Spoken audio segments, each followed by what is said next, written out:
পড়াশোনার পাশাপাশি উপার্জনের জন্য ডিজিটাল মার্কেটিংয়ে যুক্ত হচ্ছে শিক্ষার্থীরা।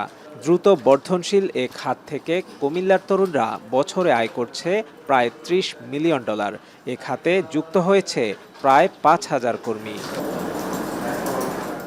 কঠোর পরিশ্রম, ধৈর্য আর চ্যালেঞ্জ নেয়ার সক্ষমতা তরুণদের এ পথে এনে দিচ্ছে সফলতা। কাজের সুযোগ তৈরি হয়েছে social media marketing, search engine optimisation, content marketing ও ইমেল মার্কেটিংয়ে। একটা ট্রেনিং সেন্টার হয়তো আপনাকে ডিজাইনের টুলগুলো শিখিয়ে দিবে, বা ডিজাইনের যে আপনার যে ক্রিয়েটিভিটি, আপনার যে ইংলিশ কমিউনিকেশন, এটা তো আর কোনো ট্রেনিং সেন্টার আপনাকে শেখানো সম্ভব না। এটা আপনি নিজে নিজে প্র্যাকটিস করতে করতে ট্রাই করলে হবে আশা করি। আমরা যদি এটাকে গ্লোবালি আরও বেশি প্রমোট করতে পারতাম, আমরা হয়তো বা একটা মেজর একটা পরিমাণ হচ্ছে হয়তো বা আমরা এখান থেকে আমাদের হ্যান্ডিক্রাফট যে ইন্ডাস্ট্রি আছে ওই কুটির শিল্প থেকে আমরা তুলে আনতে পারতাম। গতানুগতিক যা শিখিয়ে ছেড়ে দেওয়া এরকম না করে যদি একদম প্রফেশনালি ট্রেনিং দিয়ে মার্কেট প্লেসে যদি ওদেরকে নিয়ে আসতে পারে, তাহলে আমাদের দেশ ভালো করবে। বিটিআরসির তথ্যানুযায়ী দেশে ইন্টারনেট ব্যবহারকারীর সংখ্যা 13,28 লাখ। দ্রুত বিকাশমান এই শিল্প বছরে 20% করে বৃদ্ধি পাচ্ছে। এর মাধ্যমে স্বাবলম্বী হচ্ছেন প্রান্তিক পর্যায়ের নারীরাও।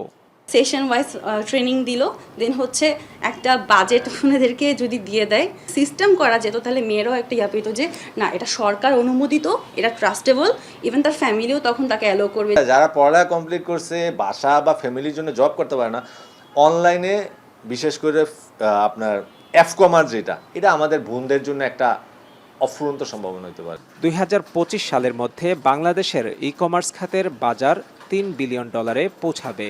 প্রযুক্তি খাতে বৈদেশিক মুদ্রা আহরণের সম্ভাবনা কাজে লাগাতে ডাটা সায়েন্স নির্ভর প্রতিষ্ঠান গড়ে তোলার আহ্বান বিশ্লেষকদের।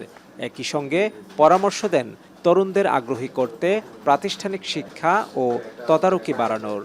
গার্মেন্টসের মতোই ডিজিটাল মার্কেটিংয়ের যে সেক্টরটা, তো এই দিক দিয়ে যদি আমরা একটা ইনস্টিটিউট করতে পারি এবং সেই ইনস্টিটিউটে আমরা টেকনোলজিক্যাল যদি সাউন্ড ভালো ভালো শিক্ষক নিয়োগ দিয়ে আমরা ওখানে যদি স্টুডেন্টদেরকে পড়াশোনা করাই, অ্যাজ ওয়েল অ্যাজ ট্রেনিং, কিছু অ্যাপ্লিকেশন প্রোগ্রামসের মাধ্যমে কিছু ট্রেনিং সিস্টেম যদি চালু করতে পারি, আমাদের বাংলাদেশে দক্ষ জনশক্তি গড়ে উঠবে। যদি এনে কষ্ট করেন, যদি প্যাশন থাকে, যদি ডিসিপ্লিনে মধ্যে থাকেন, তাহলে আপনার অ্যাকচুয়ালি বেকার থাকতে হবে না। আপনি নর্মাল জব অফলাইনে যে পরিমাণ ইনকাম করবেন, এই সেক্টরে এর থেকে কয়েক গুণ ইনকাম করা সম্ভব।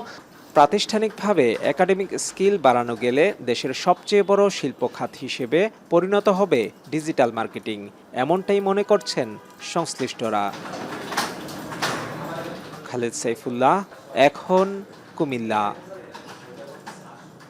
মাঠের অলরাউন্ডার আমি, আর ঘরের allrounder Tylox. Tylox toilet cleaner, clean মানেই টাইলক্স।